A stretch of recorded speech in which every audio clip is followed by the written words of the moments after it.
The entire restaurant went silent when the billionaire leaned back in his chair, smiled coldly, and spoke in a foreign language that he believed no one in the room could understand.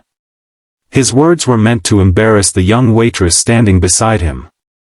He called her uneducated, mocked the worn shoes she was trying to hide beneath her uniform, and told his guests that people like her existed only to serve people like him.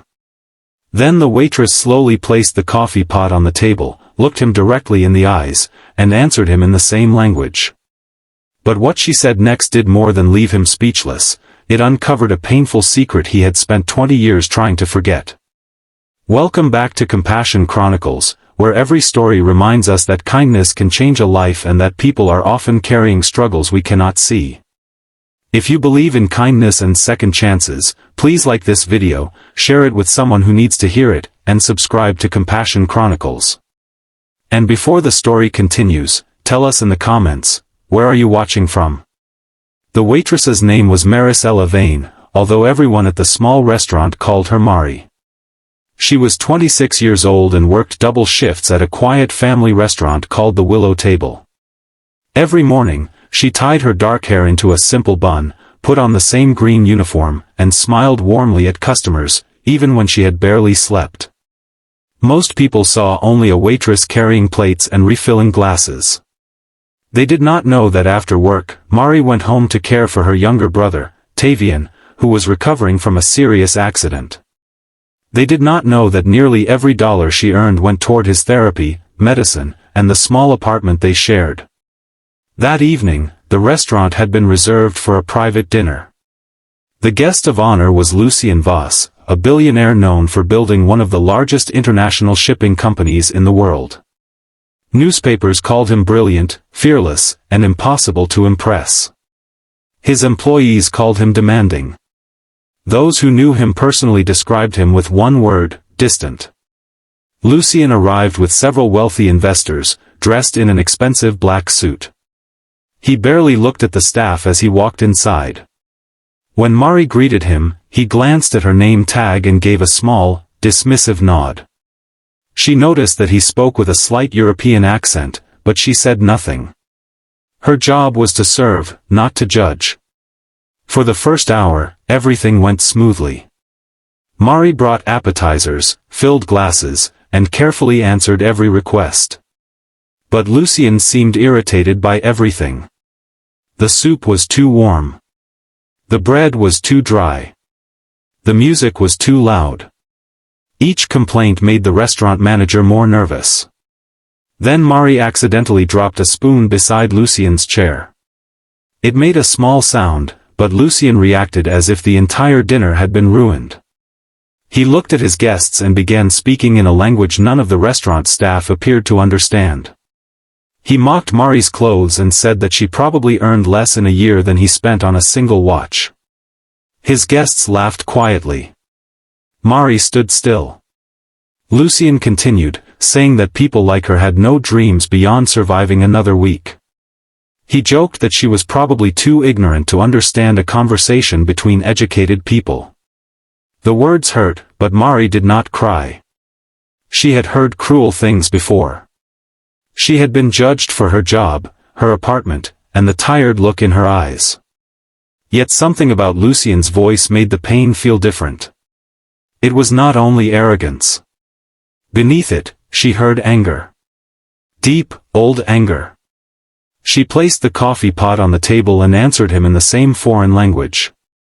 The laughter stopped. Mari's voice was calm as she told him that wealth could buy comfort, but it could never purchase respect.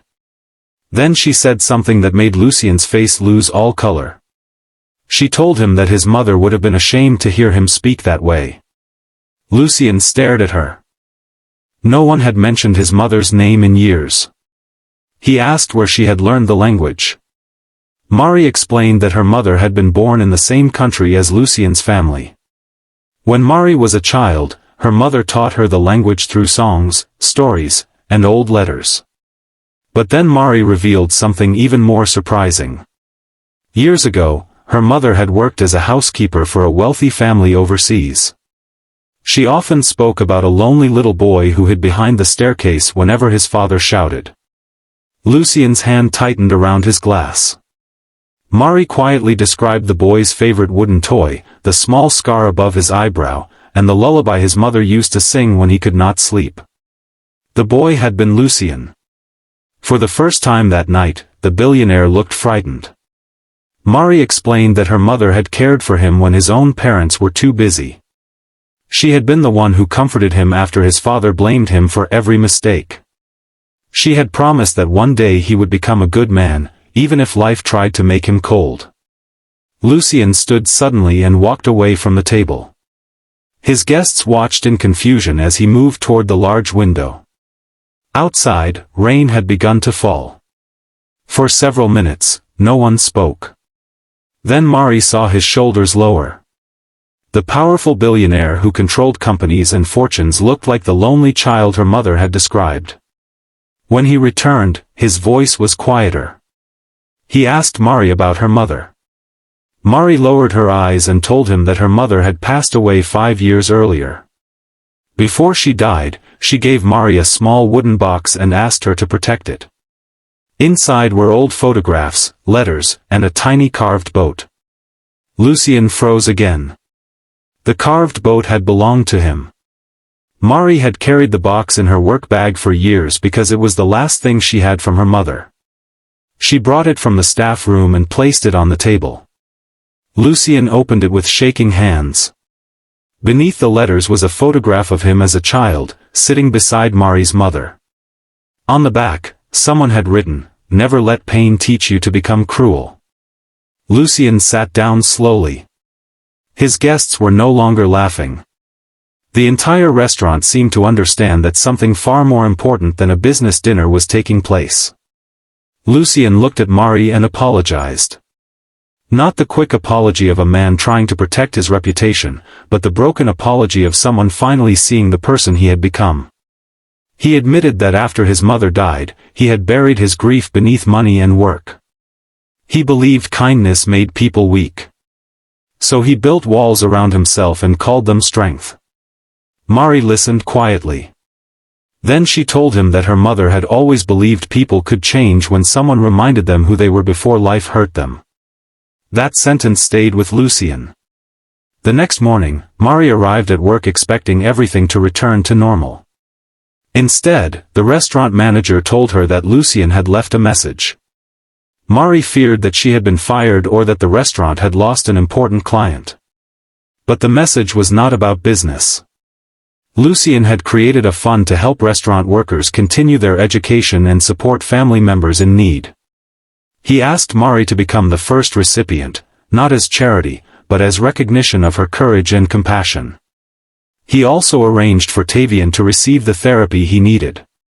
Mari cried when she heard the news. Months passed. Tavian grew stronger, and Mari began studying languages at a local college. She still worked at the willow table because she loved the people there, but she no longer felt trapped by her circumstances. Lucien changed too. He began visiting the restaurant without investors or expensive suits. Sometimes he sat alone near the window. Sometimes he spoke with the staff and listened to their stories. He learned their names.